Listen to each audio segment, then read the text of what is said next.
Hi, welcome to UTV. పెట్టుబడులకు care of address Hyderabad.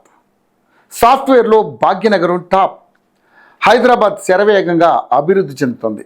జీవన ప్రమాణాల్లోనూ ప్రగతి సాధిస్తోంది. హైదరాబాదీ అని చెప్పుకోవడానికి చాలామంది గర్వపడతారు. ఇక్కడ కొంతకాలం ఉండి మరో చోటికి వెళ్ళడానికి చాలామంది ఇబ్బంది పడేవారు ఉన్నారు. ఈ హైదరాబాద్కు ఉన్న ప్రత్యేకత అదే.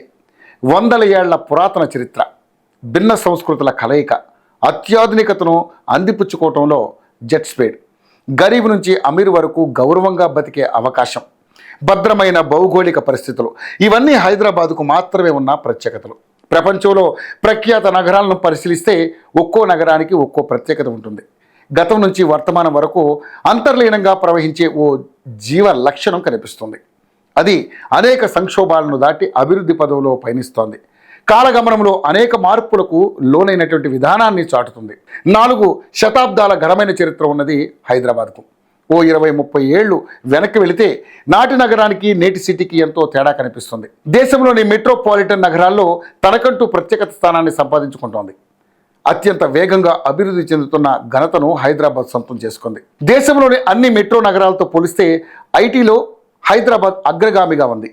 అమెజాన్, గూగుల్, ఫేస్బుక్ సహా అనేక మల్టీనేషనల్ కంపెనీలు హైదరాబాద్ కేంద్రంగా పనిచేస్తున్నాయి.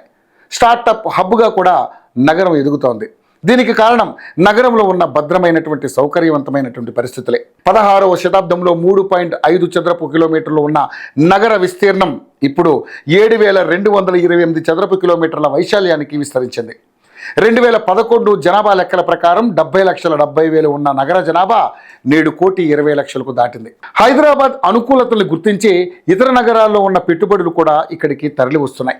పెట్టుబడిదారులకు హైదరాబాద్ లక్కీ మస్కట్గా మారింది. కొంతమంది తమ కొత్త వ్యాపారాలు హైదరాబాద్ నుంచే మొదలు పెడుతున్నారు.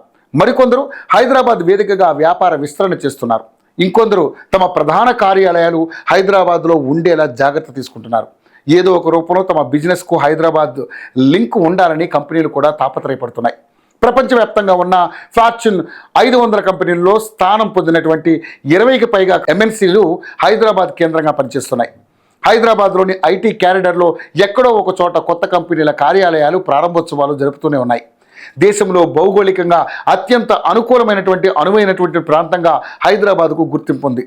ఐటీ, బ్యాంకింగ్, సేవా రంగాలతో పాటు ఫైనాన్స్ రంగంలో పటిష్టమైనటువంటి సేవలకు హైదరాబాద్ చిరునామా. అందుకే రియల్ రంగంలో కూడా హైదరాబాద్ ఎప్పుడూ టాప్లో ఉండేది. కానీ గత 2 ఏళ్ల నుంచి మాత్రం రియల్ ఎస్టేట్లో భారీ తేడాలు కనిపిస్తున్నాయి. కొత్త ప్రభుత్వం వచ్చింది, రియల్ ఎస్టేట్ రంగం మరింత అభివృద్ధి చెందుతుంది అనుకున్నారు. కానీ అంతా రివర్స్గా జరుగుతుంది. ఇందుకు కారణం హైడ్రా అని రియల్ ఎస్టేట్లు బిల్డర్లు అంటున్నారు. చెరువులను కాపాడాలంటూ రేవంత్ రెడ్డి హైడ్రాను తీసుకొచ్చారు. దీంతో చాలామంది రూపాయి కూడబెట్టుకున్న ఇండ్లను సైతం బఫర్ జోన్లో ఉన్నాయని కూల్చేశారు. దీంతో కుటుంబాలన్నీ రోడ్డున పడ్డాయి. తెల్లవారితే గృహప్రవేశం ఉండగా ఈరోజే హైడ్రా వెళ్ళి ఇళ్లను కూల్చేసిన పరిస్థితులు మనం చూసాం. దీంతో హైదరాబాద్లో ఇళ్ళు కొనాలన్నా, ఆఫీసులకు భవనాలు కొనుగోలు చేయాలన్నా జనాలు భయపడిపోతున్నారు. ఇక 2023లో రెసిడెన్షియల్ విక్రయాలు 61,715 యూనిట్లు జరగగా 2023లో హైదరాబాద్లో సుమారు 76,345 కొత్త రెసిడెన్షియల్ యూనిట్స్ అందుబాటులోకి వచ్చాయి. ఇక 2024 వచ్చేటప్పటికీ అప్పుడే హైడ్రా ఎంట్రీ ఇచ్చింది. కూల్చివేతలు ప్రారంభమయ్యాయి.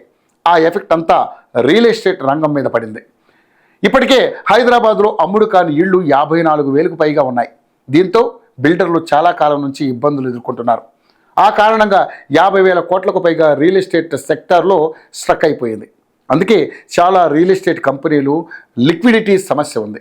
నిర్మాణంలో ఉన్న ప్రాజెక్టులను నెమ్మదిగా నడిపిస్తున్నారు. బయటకు కాకపోయినా అంతర్గతంగా బేరాలాడైన కొన్ని ప్లాట్లను తక్కువ ధరకు కొనుగోలుదారులకు ఇచ్చేందుకు ఏమాత్రం వెనకాడడం లేదు. నష్టం వస్తున్నా తప్పడం లేదని చెబుతున్నారు. ఓవైపు ఇలా ఇళ్ళు అమ్ముడుపోక ఖాళీగా ఉంటే బడా సంస్థలు ప్రీ లాంచ్ ఆఫర్లతో బుకింగ్లు చేసుకుంటున్నాయి. తమకు ఒక్కరోజే 1,000 కోట్ల బుకింగ్లు జరిగాయని ప్రకటించుకుంటున్నారు. ఇందులో ఎంత నిజముందో తెలియదు కానీ హైదరాబాద్ రియల్ ఎస్టేట్లో ఇళ్ల ఓవర్ఫ్లో ఉందని మాత్రం స్పష్టమవుతుంది. రియల్ ఇంకా డల్గా ఉన్నా కూడా బెంగళూరు వంటి నగరాలకు గట్టి పోటీని ఇస్తుంది. బిజినెస్ డల్ ఉన్నా కూడా 2025లో నగర వ్యాప్తంగా 80% కొత్త భవనాలు లాంచ్ అయ్యాయి. పశ్చిమ హైదరాబాద్లో కొనుగోలు బాగా జరుగుతున్నట్లుగా నివేదికలు వెలువడుతున్నాయి.